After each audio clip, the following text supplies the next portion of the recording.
Do you think Trump derangement syndrome is a real mental disorder? I'm starting to actually, I mean, I'm being slightly facetious here, but I'm actually starting to think that it's a real psychological condition. Yeah. Because I get into these conversations all the time with, you know, fans and friends and family and whatever it is, and I try my hardest to take the most rational, decent approach, and what actually has happened. You may not like Gorsuch, but that was just a mainstream, you know, that any mainstream Republican would have put this guy in. Now you may be a Democrat, and that's upsetting to you, but it's not Hitler. It's not Hitler. And so I've really tried to like take some of the fangs out of these arguments, but I do find the level that people are obsessed with this stuff. No, in all seriousness, this is a legitimate, fairly major mental health issue. And you hear psychologists who are actually dealing with people who are coming in crying and thinking that the world has exploded. And there's actually a good reason for it. So if you look at the result, it was a surprise to half of the country. So the people who were Trump supporters, even if they weren't sure he was going to win, what they got was a world that made sense to them. They thought all along he should win, and then when he did, even though it was surprising in the polls, their world was intact. Everything that they thought about the world seemed to be about right. They just thought other people were wrong. But if you were on the side that knew he couldn't win, that there's no way you were living in a country that this monster could possibly become our leader, and then you woke up and he was, that's a classic setup for cognitive dissonance. It's where you have to rewrite the script in your head to make sense of this new information. And here's what people don't do, because we're all human. So let me make this not a comment about just half the country. It's a universal comment. We rarely rewrite the script in our head to say, you know, the best way to explain this is that I was a fucking idiot for 2 years, right? Nobody does that. And there's nothing wrong with that. That's normal. I don't do it, you don't do it. Nobody does that. So they have to come up with a new script that explains their situation.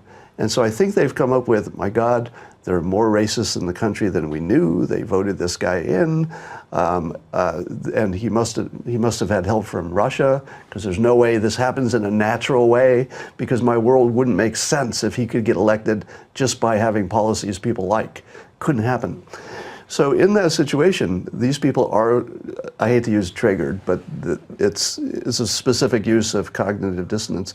Their world doesn't make sense, and they're trying to make sense of it, and it is an emotionally painful experience, which I have genuine sympathy for. Yeah, so as a guy that, you know, deals in persuasion, for people that are watching this, that are dealing with, because I get emails every day from people, my brother won't talk to me, my cousin won't talk, my wife won't talk to me. I've got emails from people that are having divorces over politics.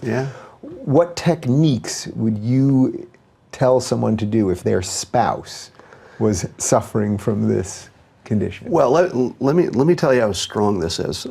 I had postulated over the summer before the election that when Clinton's persuasion game went from very weak to non-existent to suddenly just weapons grade, when she started calling everything that Trump did dark. That's the work of a real expert. And I have some speculation about who that was.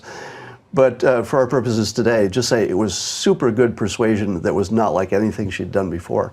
And that captured the thought that he's a monster, he's a racist, a xenophobe, everything you wanted to put in that one word captured. Had Clinton won, the bomb would have been diffused, because her side would have said, we got what we wanted. We avoided the monster. The Trump people would have said, oh, darn, we lost. It wouldn't have, thrown them for so much of a loop.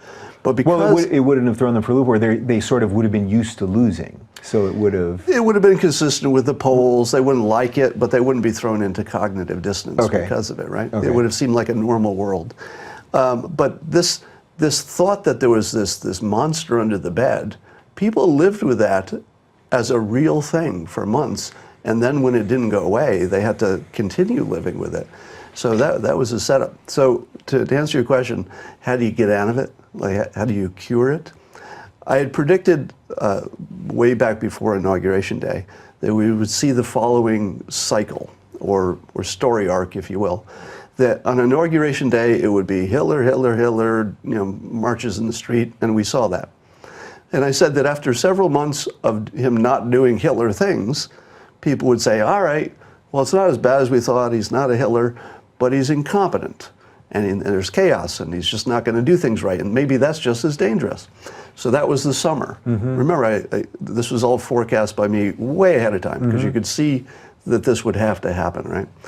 And then I've predicted that by the end of the year, and we're getting close, people would start to say, well, he did get a lot of things done, so maybe he's effective, but we don't like what he's done. Maybe it's not the justices they wanted and the policies they wanted. But that part's just politics. So, right? We can all deal with that part, right? Well, the only way you're going to get rid of the illusion that he's a monster is by him doing non-monster stuff long enough that you just can't hold the illusion anymore.